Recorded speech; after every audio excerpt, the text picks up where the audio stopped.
piece recorded was Sweet Hebraic by Bloch, and as a student, that was one of the significant pieces in my life, among a few others. I decided to use this piece in particular because it was one of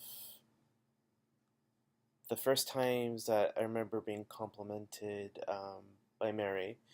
I'm sure she's given many compliments before, but this was one that really stuck out in my mind. And I remember towards the end of this particular lesson with Sweet Hebraic, she said,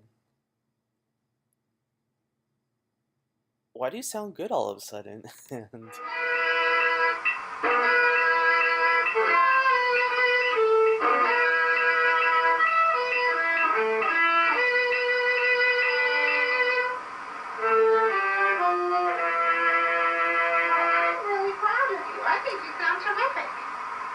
it's very good in tune. What's happened to you? How come you're playing a tune? How come all of a sudden it's so much better? You couldn't find your pictures anywhere, and all of a sudden it's so good. What's happened to you? Got serious about your pitch?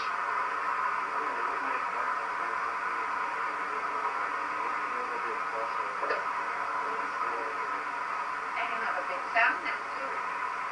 Always play so. I think throughout our lessons, I've always greatly admired her.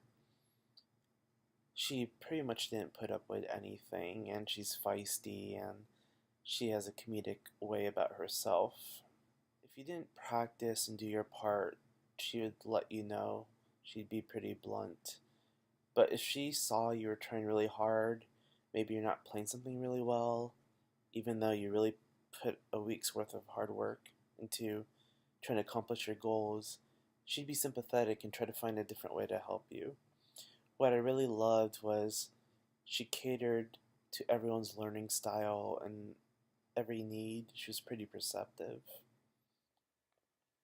I don't think studying with Mary was just about learning to become a good violist.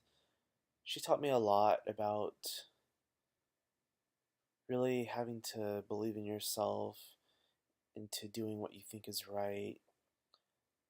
She taught me, obviously, technique, how to think about things musically, to try to develop your own interpretation. She also taught me about confidence. When I first went to her, again, being an older student, I didn't really have a whole lot of confidence in myself. I knew at 17 years old, I just really was not a good player. I knew there was a lot that I needed to work on. And even when I would practice at home, I guess in a sense I was embarrassed by the sound I was creating.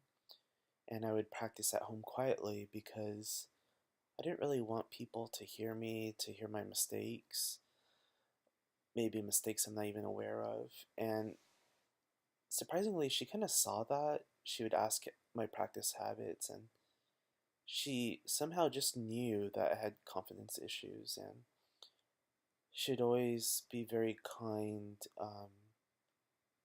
to say, you are talented, this is what you need to do. She made you feel like with the right ingredients, with the right technique, you could sound just as good as Itzhak Perlman or Sarah Chang or Gil Shaham or someone like that.